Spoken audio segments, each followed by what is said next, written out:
या तिन्ही गोष्टी खतरनाक आहे. स्तुती, नमस्कार आणि हार.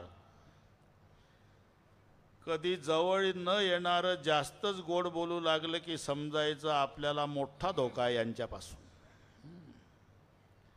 अति नम्रता धारण करणारी माणसं, अति गोड बोलणारी माणसं, अति नमस्कार, अति पाया पडणारी माणसं अत्यंत धोकादायक असतात, हे लक्षात ठेवा. त्यापेक्षा तोंडावर परखड बोलणारी, राग आला तरी चालेल पण मनात काही न ठेवणारी माणसं एक नंबरची सज्जन असतात. त्यांना ते जमत नाही, लपून ठेवत नाही. स्तुती पराव्या मुखे रुचिकर. स्तुतीचं अजून लग्न झालं नाही, स्तुती कुमारी आहे. स्तुती कुमारी का आहे? स्तुतीला जे आवडतात त्यांना स्तुती आवडत नाही. स्तुती ज्यांना आवडते ते स्तुतीला आवडत नाही. स्तुतीला सज्जन खूप आवडतात पण सज्जनांना अजिबात स्तुती आवडत नाही, म्हणून स्तुतीचं लग्न सज्जनासोबत झालं नाही. दुर्जनांना स्तुती खूप आवडते पण स्तुतीला एकही दुर्जन आवडत नाही, म्हणून इथेही जुळणं. एकटीच आहे बिचारी. स्तुती परावी या मुखे रुचिकर. स्तुती केली, नमस्कार केला. नमस्कार म्हणजे नमः करोति ती नमस्कारः. नमून केल्या जाणाऱ्या कृतीला नमस्कार म्हणतात. नमस्कार. नमः करोति, कृ करोति म्हणजे करणे, नमून. ही 5 टप्पे आहे. शेवटचा दंडवत आहे.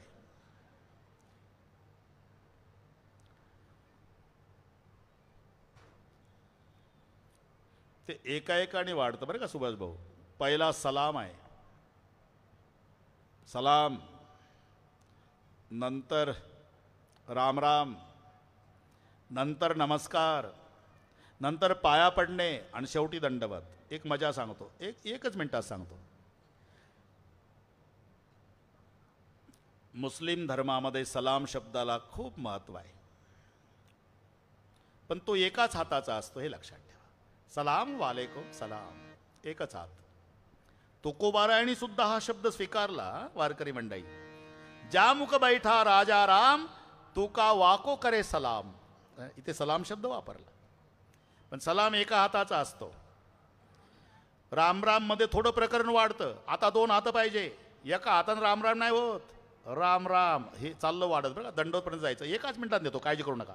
पहिला सलाम एका हाताचा, राम राम 2 हात आले.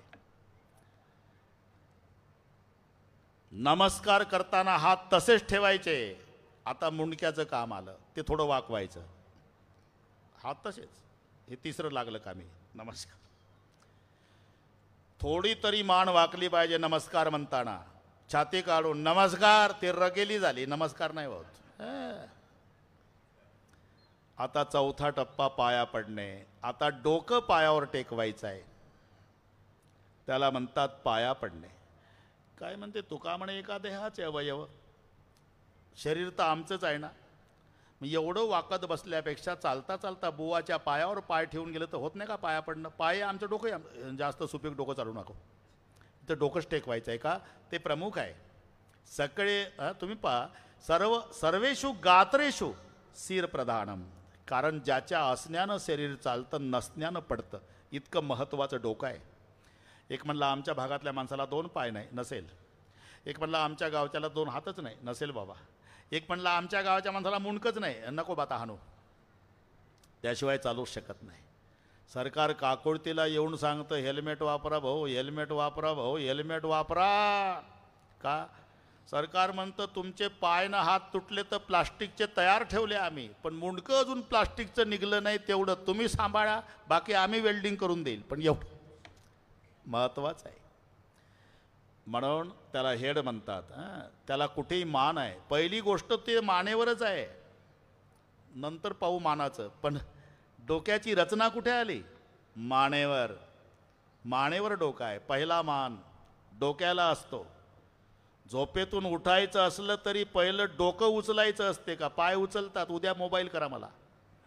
मानच आहे, ते मानेवरच आहे. त्याचा मान पोहायला जा, एवढं वरच ठेवायचं आहे. एक म्हणला आमच्या भागातला पोहणारा असा आहे, अर्धा तास पाण्यात बुडून राहतो, मग तो नाही निघायचा. मग पोलीस पंचनाम्याला येतील डेड बॉडी काढून. हे ठेवावंच लागेल. म्हणून जगामध्ये सर्वात श्रेष्ठ असणारं डोकं पायावर टेकवणे याला म्हणतात पाया पडणे. पण दंडवतमध्ये आता महानुभाव पंथामध्ये दंडवत शब्द अतिशय प्रिय आहे. आपलं सलामपासून सुरू झालं, दंडवतवत थांबू आपण. दंडवत, दंड म्हणजे काठीन, वत म्हणजे प्रमाणे. काठी उभी करायची, हात सोडून द्यायचा, ती सर्वांगानं पडते.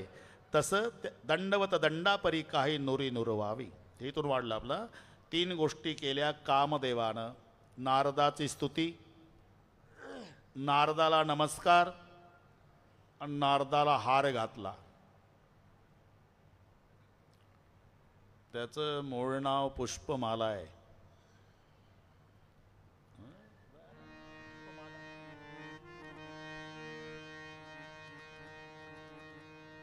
आपण ते सत्यनारायण घरी करतो पूजा वगैरे, ब्राह्मण मंडळीला बोलवताय की नाही, डोळ्याला पाणी लावा वगैरे वगैरे वगैरे.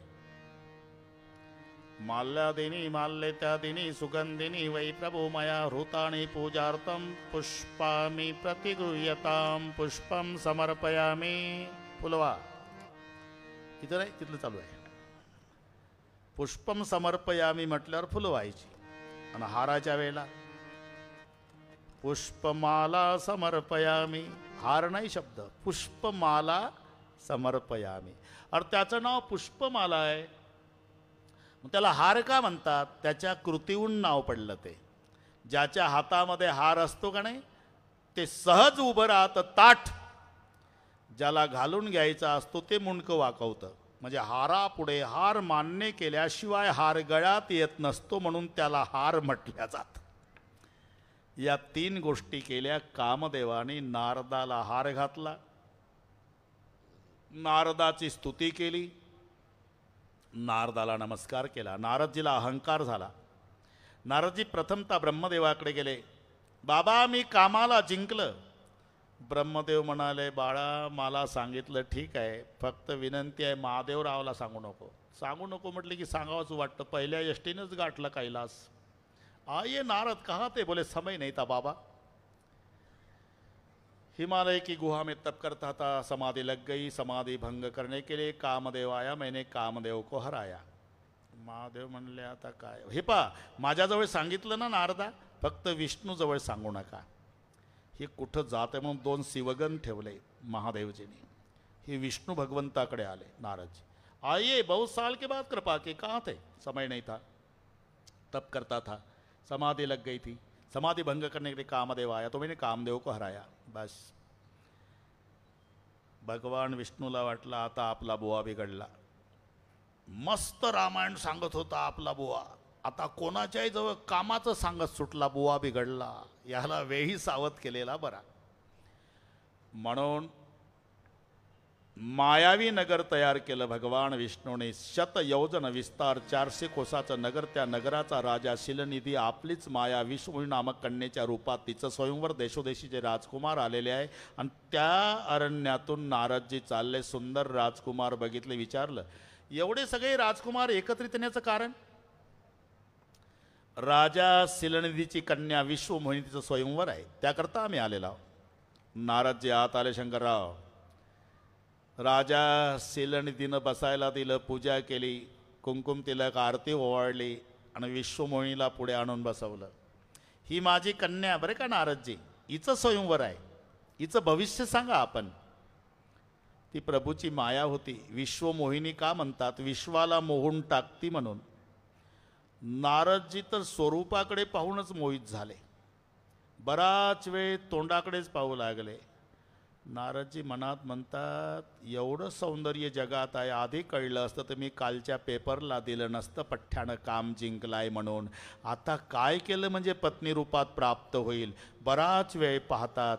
बापाला म्हणावं लागलं, तोंड काय पाहतं बुवा, अरे तुला भविष्य बघ म्हटलं. तोंडाकडे 15 मिनिट झाले. मग बळच खाली नजर टाकली आणि भविष्य उलटं वाचलं नारदाने. भविष्य असं होतं, 14 ब्रह्मांडाचा मालक हिला पती मिळणार.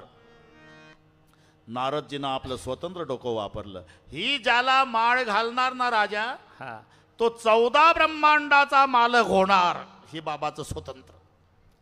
बाबा मग हे स्वयंवर बघूनच जाणार. बोले समय नाही मेरे पास. नारदजी निघाले, विचार करतात काय केलं म्हणजे ही पत्नी रूपात मला प्राप्त होईल. आणि नारदाच्या लक्षात आलं प्रत्येकाच्या आवडीचे विषय ठरलेले आहे. काय कथेला एकाच आवडीचे लोक असतात असं वाटतं का तुम्हाला? वैदिको वर्णमिच्छन्ति. ते विचार करतात बुवा बोलतो चांगला पण कोण्या समाजाचा आहे म्हणून काहीच हे डोकं. वैदिको वर्णमिच्छन्ति अर्थमिच्छन्ति पंडिता गायका स्वरमिच्छन्ति टाळे घोडे मितरे जना. तसं लग्नाला सुद्धा वेगवेगळ्या प्रकारचे लोक असतात नव्हे. प्रत्येकाची आवडही वेगवेगळी असते. मुलीला विचारा, ती म्हणती मुलगा रूपवान असावा. मुलीच्या आईला विचारा, जावाई धनवान असावा. मुलीच्या बापाला असावा विचारा, तर शिकलेला असावा. मुलीच्या भावाला विचारा, ते म्हणतात कुलवान असावा. अक्षता टाकणाऱ्या पाहुणे मंडईला विचारा, ते म्हणतात तिकडे डांबरी मेन कापड का असेना, जेवणाचा बेत चांगला असावा. हे प्रत्येक कन्या वरयते रूपम माता वित्तम पिता सुतम बांधवा कुलमेच्छन्ति मिष्टान्न मितरे जनाहा. आणि म्हणून हरिसन मागव सुंदरताई. आपण देवाला सौंदर्य मागावं. नारदजी जंगलात आले, देवाचा धावा केला. देव प्रसन्न झाले. क्या चाहिए? सुंदर बना दो बाबा. तथास्तु म्हणून देव अंतर्धान पावले. सगळ्या नारद सुंदर, फक्त तोंडात बंदर, बाकी सुंदर. आता स्वतःच्या शरीराकडे पाहत होते. सोन्यासारखं शरीर चमकत होतं पण तोंड मात्र बंदराचं. ते दिसे ना त्याला. नारदजी दुसऱ्या दिवशी पहिल्या लाईनमध्ये एक आसन खाली होतं. 2 आसनावर इकडे तिकडे 2 शिवगण राजकुमार रूपात बसले होते. नारदजी तिथे येऊन बसले. सर्व मंडपातल्या लोकांचं लक्ष नारदाकडे. नारदजी विचार करायचे सगळ्या समाज माझ्याकडे पाहतो म्हणजे देखना मी आहे. लोक विचार करायचे एवढं देखणं तोंडात कसं फेल गेलं. लोक नारदाचा अभिमान वाढत आला. एवढ्यात विश्वमोहिनी धवल फुलाची माला घेऊन सखी समवेत आली. तिनं पहिल्या लाईन मधल्या नारदाकडे बघितल्याबरोबर मरकट बदन भयंकर देखत हृदय क्रोध भाते. श्रीराम ओ मरकट बदन भयंकर श्रीराम देखत हृदय क्रोध भाते. श्रीराम श्रीराम श्रीराम श्रीराम. मरकट बदन, तोड बंदराचं. सखी मेरे पिताजी को बुलाओ.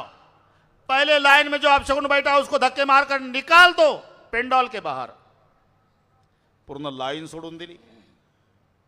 दुसरी लाईन, तिसरी लाईन, चौथी लाईन का सोडली? विश्वमोहिनी माया आहे, नारद संत आहे.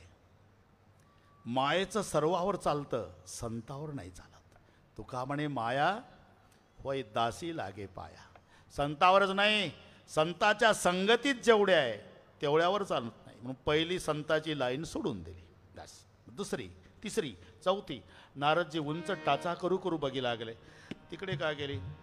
ते शिवगण म्हणले बसा बाबा, नंबर तुमचाच लागणार बाबा. बाबा खाली बसा. नाही तिकडे का गेली रे? कोणी आडवं आलं का रे? मला बघितलं नाही का रे? बाबा तुमच्यापेक्षा देखणं कोण आहे मंडपात? वो पूरा चक्कर लगा के आएगी बाबा. हिम्मत रखो बाबा. सत्यमेव जयते बाबा. धीरज का फल मिठा होता है बाबा. बैठ जाओ बाबा. शेवटच्या लाईन मध्ये भगवान बसले. राजकुमार रूपात त्यांच्या गळ्यात पुष्पमाला घातली आणि प्रभूतीला घेऊन जातात. दुल्हन लय गए लक्ष्मी निवासा. दुल्हन लय गए लक्ष्मी निवासा.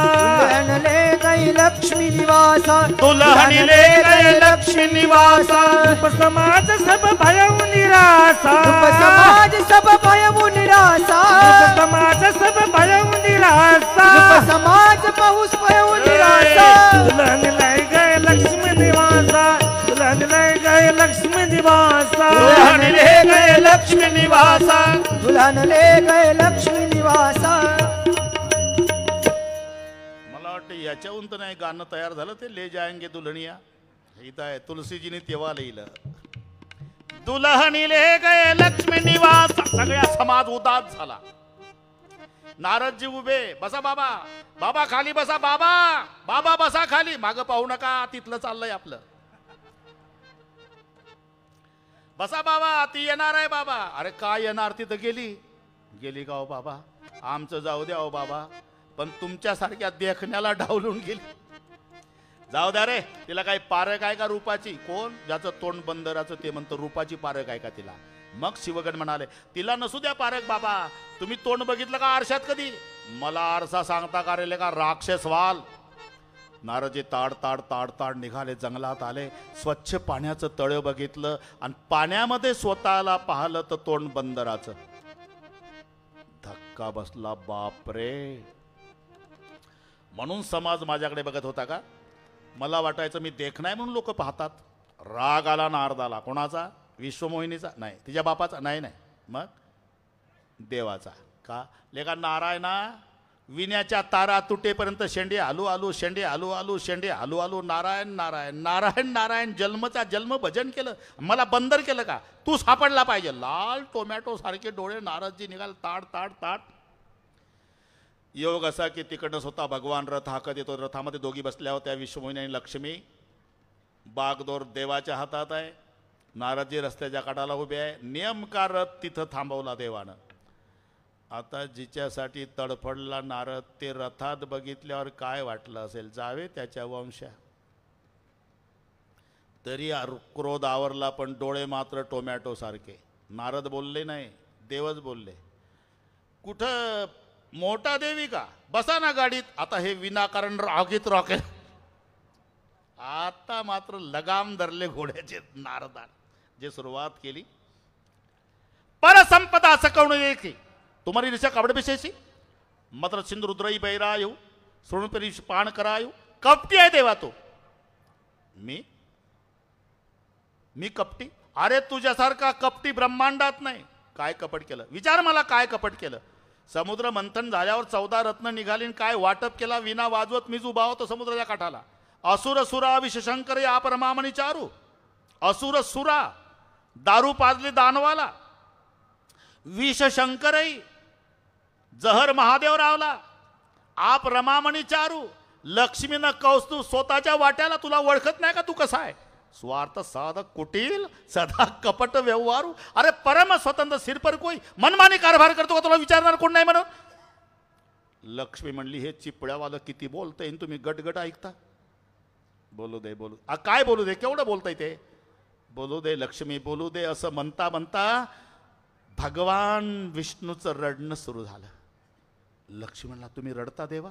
तुम्ही रडता? हा देवी. का? या माझ्या नारदाच्या मुखातून जन्मचा जन्म मी माझं गुणगान ऐकत आलो देवी. माझी निंदा त्याच्या तोंडून ऐकायची माझ्या जीवनातली पहिली वेळ आहे. आणि लक्ष्मी, ज्याला समाजाकडून स्वतःचं गुणगान ऐकून घ्यायची सवय झालेली असते, त्यानं आयुष्यात एक दिवस तरी आपल्या निंदेलाही सामोरा जायची तयारी ठेवायची असते. बोल नारदा, कपी आकृती तुम कीन हमारी. तोंड वानराचं दिलं का मला? शाप आहे तुम्हाला, पुढच्या जन्मी वानराशिवाय कोणीच मदत करणार नाही. हा मंजूर आहे, बोल. मला सामान्य मानवाचा देह दिला, तुम्हाला माणसाचं शरीर धारण करावं लागेल, हे बी मंजूर आहे, बोल. या विश्वमोहिनीच्या विरहानं तडफडतो, तुला पत्नीच्या वियोगानंच रडावं लागेल, हे बी मंजूर आहे, बोल. जब हरी माया दोरी निवारी नहीं तर रमान राजकुमारी. एकटे भगवान. आता नारद जी लटलट कापू लागले. प्रभु प्रभु, आपको दिए हुए शाप अस्वीकार करो, और तुम्हारी क्या ताकत है? मेरी इच्छा थी, अब मैं क्या करूं भगवान? देखो नारद, अगर काम को जितना है तो राम का भजन करना पड़ता, लेकिन अहंकार को जितना है तो शंकर जी का भजन. जपहु जाई शंकर सतनामा. हे तिसरं कारण. आता 1.25 तास आहे, बरोबर करू. आता चौथं कारण आता थोडक्यात घेऊ.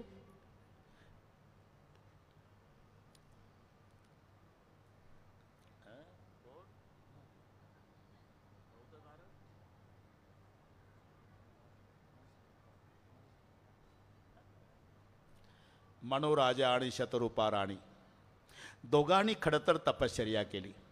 तपांती भगवान प्रसन्न. काय पाहिजे? आम्ही पुढच्या जन्मी पती पत्नी व्हावं.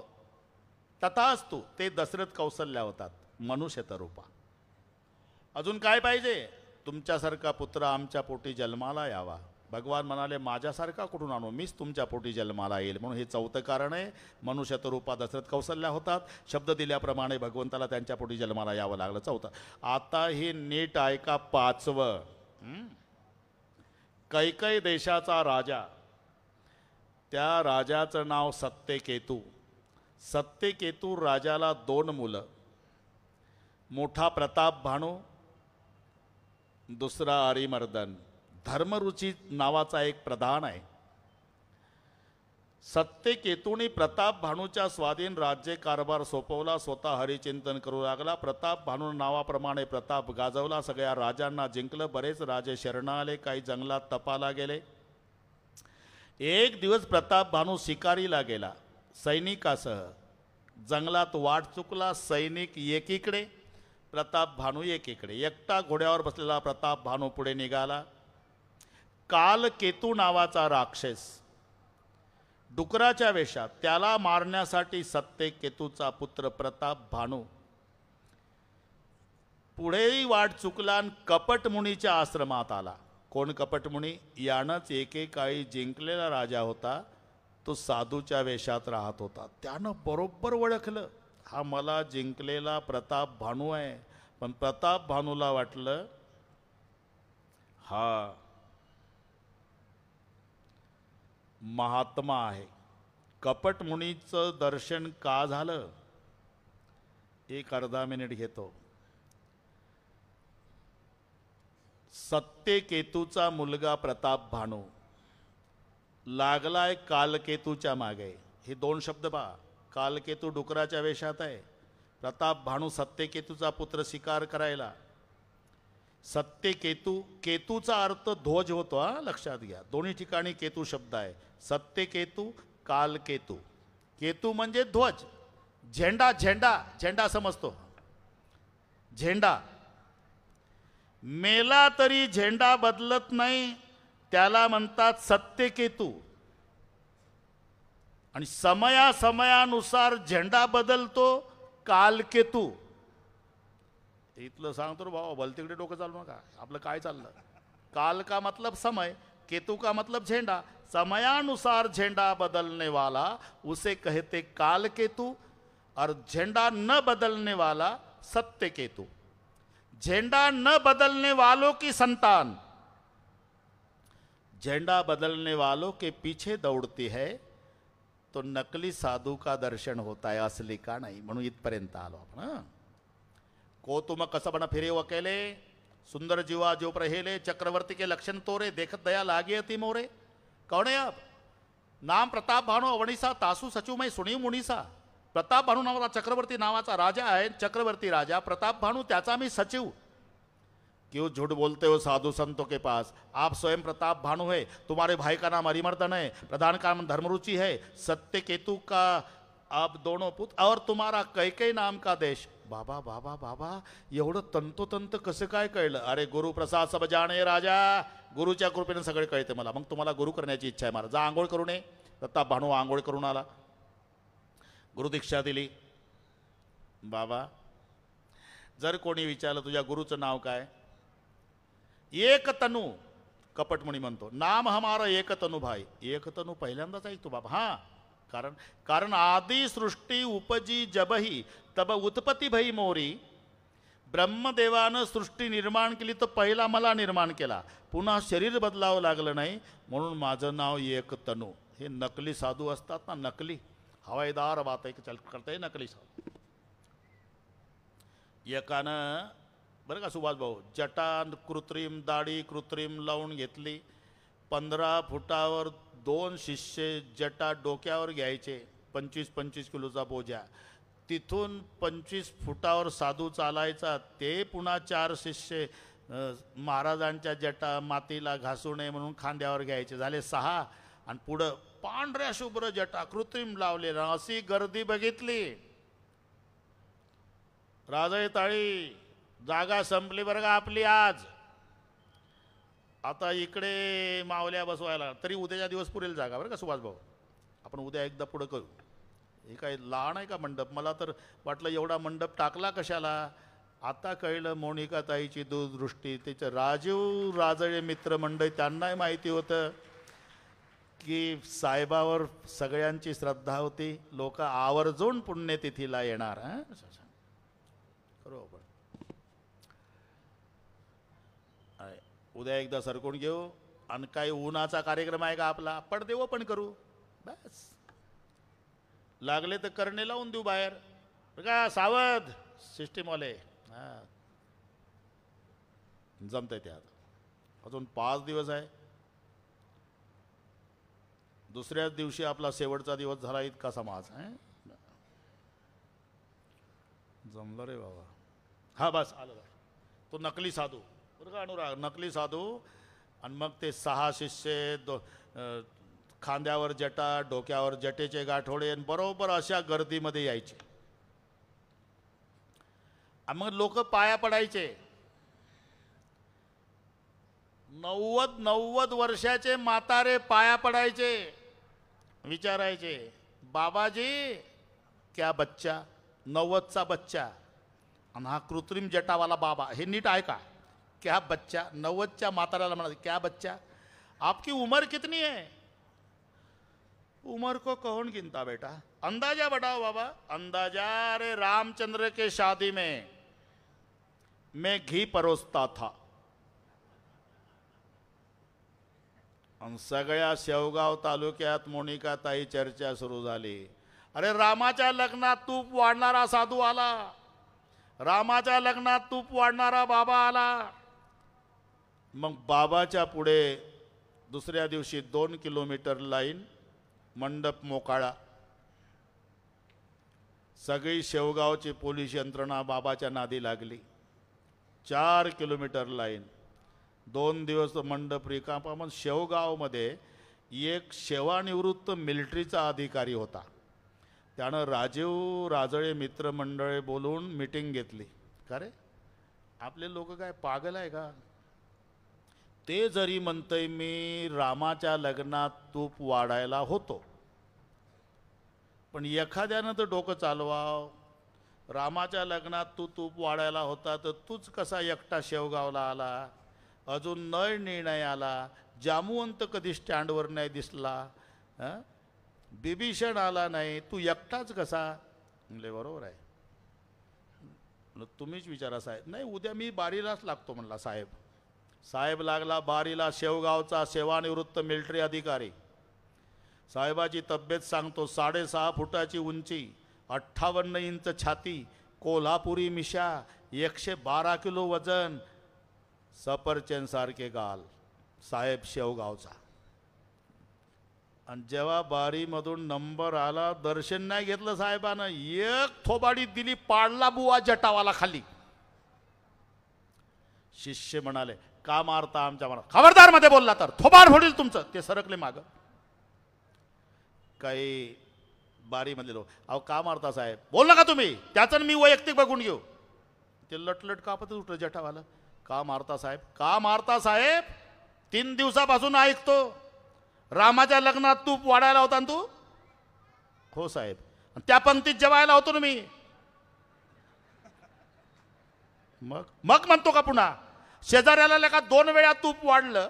माझं का पात्र सोडलं रे. तुझं काय घोडं मारलं होतं का. तेव्हापासून शोधतो. बराच सापडला शेवगावात. तो म्हणला सगळ्या जटा काढतो साहेब मारू नका. इथले कपट. नाम हमारा एक तनु भाई. एक तनु. आता झोप घे महाराज. माझी एक इच्छा आहे. चंद्र सूर्य असेपर्यंत माझं राज्य राहावं. उपाय आहे. ब्राह्मण मंडळीला जेवायला सांगावं लागेल. सगळे ब्राह्मण जेवण करतील. तुला आशीर्वाद देतील. आणि मग तुझं राज्य चंद्र सूर्य असेपर्यंत राहील. पण स्वयंपाकाचं नियोजन माझ्याकडे असेल. ठीक आहे महाराज. आता झोप घे. झोपला. तो कालकेतू राक्षसाला याला योग मायेच्या द्वारा उचलला. त्याच्या नगरात नेऊन झोपवला. सकाळी प्रताप भानू जागा झाला स्वतःच्या नगरामध्ये. विचार केला माझे गुरु सामर्थ्यशाली आहे. 70 योजन नगर तुम्हारा. किलोमीटरच्या भाषेत 840 किलोमीटर. 840 किलोमीटरवर मी रात्री झोपलो, जागा सकाळी माझ्या बंगल्यात झालो. म्हणजे माझे गुरु सामर्थ्यशाली आता कधी येतील. आणि जेव्हा कपटमुनी आले, कपटमुनीकडे स्वयंपाकाचं नियोजन, पण कपटमुनीनं कपट केलं, हरणाचं मांस अन्नात मिक्स केलं.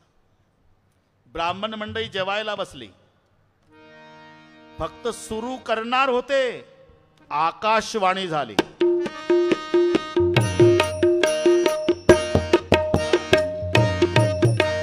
उपरोहित जवनार बनाई, चरस चारी विधि जसी श्रुति गाई, माया मैत्री कीनी रसोई, बिंजन बहुगति गणिन कोई.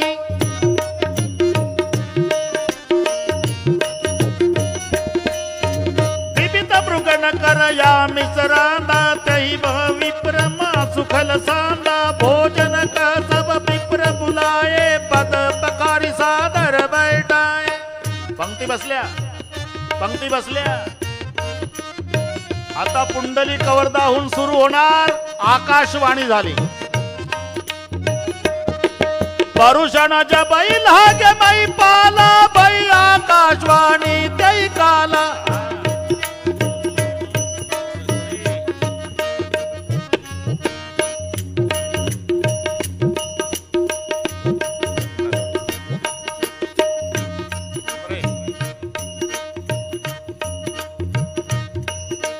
परुषणाच्या बैल हागे